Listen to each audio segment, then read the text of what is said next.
Salut tout le monde et bienvenue dans cette nouvelle revue de presse. Hier soir, la Ligue des Champions a livré son premier verdict et l'on connaît les premiers barragistes qualifiés pour les huitièmes de finale. Et on commence bien évidemment par l'invité surprise Bodo Glimt, la plus grande fierté de la Norvège comme le placarde le média scandinave Aftonbladet. Vainqueur du match aller 3-1 face à l'Inter Milan, les Norvégiens devaient conserver leur avantage à l'occasion du match retour à Giuseppe Meazza. Mais mieux que ça, ils sont apparus totalement décomplexés dans l'antre italienne, sûrs de leur force, portés vers l'avant comme à leur habitude. Résultat, ils ont même ouvert le score par celui qui a porté le maillot de l'ennemi juré de l'AC Milan, Jens Hauge, avant de doubler la mise à 20 minutes du terme après une action collective de grande classe ponctuée par Håkon Evjen.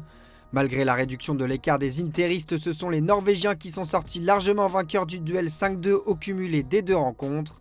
Un exploit majuscule pour cette ville de 55 000 habitants qui va donc disputer les huitièmes de la Ligue des Champions et pourrait retrouver Manchester City qui a été sa victime en phase de Ligue ou bien les Portugais du Sporting. Et forcément après cet exploit, les médias locaux fêtent leur héros comme Aftenposten qui titre « Bodo Glimt est l'antidote dont l'Europe a besoin ». Et au passage, le média norvégien n'a pas manqué d'égratigner le football italien. Mamma mia, les athlètes italiens font maintenant des cauchemars à propos de la Norvège. La Norvège a ramené beaucoup de médailles des Jeux Olympiques d'hiver en Italie, mais le plus incroyable se passe sur le terrain. L'an dernier, l'équipe nationale italienne avait été lourdement battue par la Norvège sur ce même terrain. Mardi soir, Bodo Glimt s'est qualifié pour les huitièmes de finale de la Ligue des Champions. L'Italie, grande puissance du football, est humiliée par la petite Norvège et le minuscule Bodo. Cet exploit retentissant est également salué par toute l'Europe. En France, l'équipe indique génial Bodo Glimt, tandis qu'As parle quant à lui de légende et drame en référence à l'élimination prématurée de l'Inter. Du côté du Portugal, Record parle d'un impitoyable Bodo très offensif et clinique devant le but.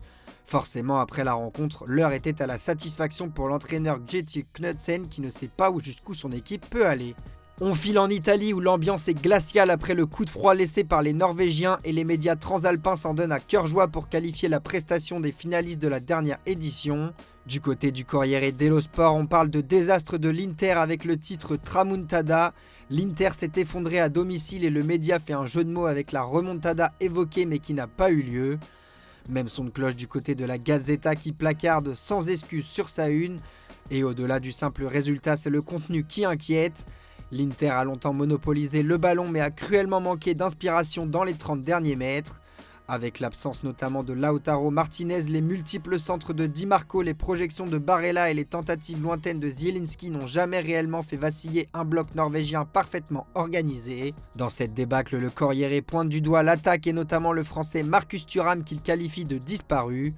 Le média rappelle que l'international tricolore n'a plus marqué en Ligue des Champions depuis le mois de septembre.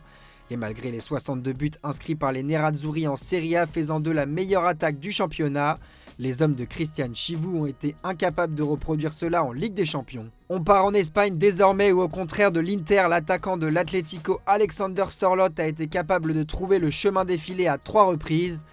Géant placarde notamment As sur sa une en référence à la prestation XXL du Norvégien. De son côté, Marca fait un jeu de mots et titre le sort de Sørloth. Après un match nul 3-3 sur la pelouse de Bruges, les Colchoneros avaient encore tout à faire dans ce barrage retour. Et il ne leur a pas fallu très longtemps pour se montrer dangereux.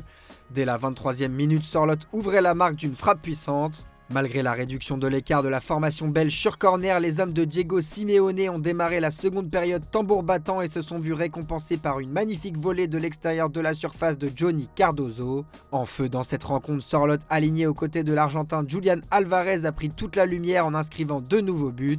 Comme l'indique As, Johnny a mis le fusil et Sørloth toute la poudre pour permettre à l'Atlético de se qualifier pour le tour suivant. On reste à Madrid et dans le vocabulaire de l'artillerie désormais où le Real affronte Benfica ce soir dans un match qui sent la poudre. Après les événements survenus au match aller entre Vinicius et Gianluca Prestiani, la rencontre sera particulièrement scrutée. Comme l'indique As, Prestiani et Mourinho font irruption à Madrid. Prestiani qui sera suspendu pour cette rencontre s'est tout de même entraîné avec la formation lisboète tout comme l'entraîneur portugais José Mourinho. Le média précise que la délégation portugaise n'a été accueillie que par une poignée de supporters dont l'un d'eux a lancé Prestiani raciste, tandis qu'un autre a demandé à Mourinho de revenir au Real. Retour au terrain à présent et pour cette rencontre, la Casablanca ne pourra pas compter sur l'attaquant français auteur de 13 réalisations cette saison en Ligue des Champions, Kylian Mbappé. Alarme Mbappé indique As. En effet, le Français a dû écourter sa séance hier après-midi. Visiblement exténué et incapable de poursuivre l'effort sur son genou douloureux, l'ancien du PSG a finalement dû déclarer forfait pour la rencontre face à Benfica. Une mauvaise nouvelle pour le Real Madrid qui craint désormais le pire. Alors qu'il traîne cette blessure gênante depuis début octobre, le champion du monde 2018 n'a été absent que 10 jours et a toujours dû jouer malgré la douleur durant cette période où la compétition a pris le dessus sur le corps du Français. Pour ne pas menacer la fin de saison du Français, Marca annonce que Real Madrid souhaiterait donner au minimum 10 jours de repos à Kylian Mbappé. Le média espagnol explique quand même que l'alerte Mbappé est de retour dans la capitale et parle même de risques élevés au Bernabéu ce soir alors que Gonzalo Garcia devrait remplacer Mbappé dans le 11. De son côté, la Cadena Copé explique qu'une réunion va avoir lieu ce mercredi entre Mbappé et Álvaro Arbeloa pour savoir quelle sera la meilleure décision à prendre pour le joueur. On reste en Espagne mais en Catalogne où Omar Marmouche fait la une de Sport qui évoque l'Égyptien comme une alternative. Option pour le poste de numéro 9 convoité par le Barça, l'attaquant de Manchester City est apprécié par la direction sportive et pourrait être la grande alternative à l'Argentin Julián Álvarez, dont la signature est beaucoup plus compliquée. Le Barça sait que recruter un numéro 9 de haut niveau sera très compliqué cet été à cause des prix élevés. Si Julián Álvarez est la priorité, son transfert semble presque impossible avec une somme qui pourrait atteindre 150 millions d'euros, une somme que Barcelone ne paiera pas. En alternative, le club apprécie beaucoup Omar Marmouche qui correspondrait bien au système d'Hansi Flick et Barcelone le suit depuis son passage à l'Eintracht Francfort. Du côté du joueur qui a rejoint Manchester City en janvier 2025 pour 75 millions d'euros, difficile de se faire une place de titulaire avec la présence d'Erling Haaland. Il pourrait donc envisager un départ cet été pour avoir plus de visibilité. City pourrait le vendre pour un montant inférieur à celui payé, ce qui en ferait une opportunité intéressante pour le Barça. On part au Portugal désormais où Gianluca Prestiani fait la une de Record. Le média lisboète précise que le joueur qui a participé à l'entraînement au Santiago Bernabéu est entré sur la pelouse pour échanger quelques mots plutôt détendus et souriants devant des dizaines de caméras. Après une semaine de forte tension, les Aigles s'attendent à une atmosphère particulièrement hostile et le média précise qu'une grande banderole indiquant non au racisme sera présente au stade des Madrilènes. Une rencontre placée à haut risque par les instances, avec près de 4200 supporters de Benfica qui ont fait le déplacement à Madrid. 1800 agents seront déployés dans l'enceinte. Par ailleurs, des membres des forces de sécurité portugaises sont également présents à Madrid pour accompagner les supporters portugais. En revanche, Abola préfère mettre en avant le terrain en titrant Allez Benfica. Dans ses pages intérieures, le quotidien rappelle une statistique étonnante concernant José Mourinho. En effet, sur les 9 matchs disputés par le Real contre des équipes portugaises, on compte 8 défaites et 1 match nul. Et le seul entraîneur qui n'a pas perdu dans ces rencontres est José Mourinho, alors entraîneur du FC Porto en 2003.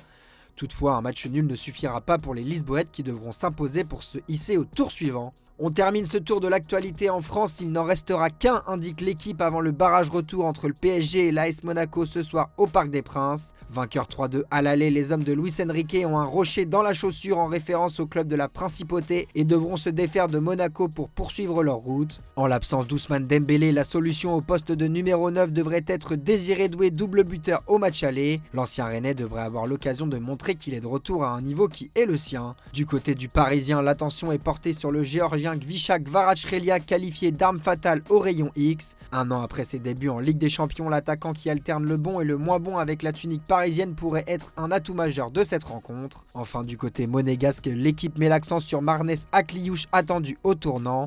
En ballottage pour une place au mondial, l'ailier monégasque a l'occasion de marquer des points ce soir à Paris. Pour As, en revanche, chez l'ancien barcelonais Ansu Fati, buteur ce week-end face à Lens qui a les clés pour l'ASM. Réponse ce soir à 21h. Si les monégasques ne pourront pas compter sur Paul Pogba, toujours pas apte, son entraîneur Sébastien Pocognoli a fait une annonce positive au sujet du français hier soir en conférence de presse. Son retour devient plus clair, on espère l'avoir juste avant la trêve et construire avec lui pendant la fenêtre internationale. Il est focus pour l'équipe, son plan est bien défini. Voilà les amis, c'est la fin de cette revue de presse, merci de l'avoir suivi et comme d'habitude on se donne rendez-vous en fin d'après-midi pour le traditionnel JT Foot Mercato.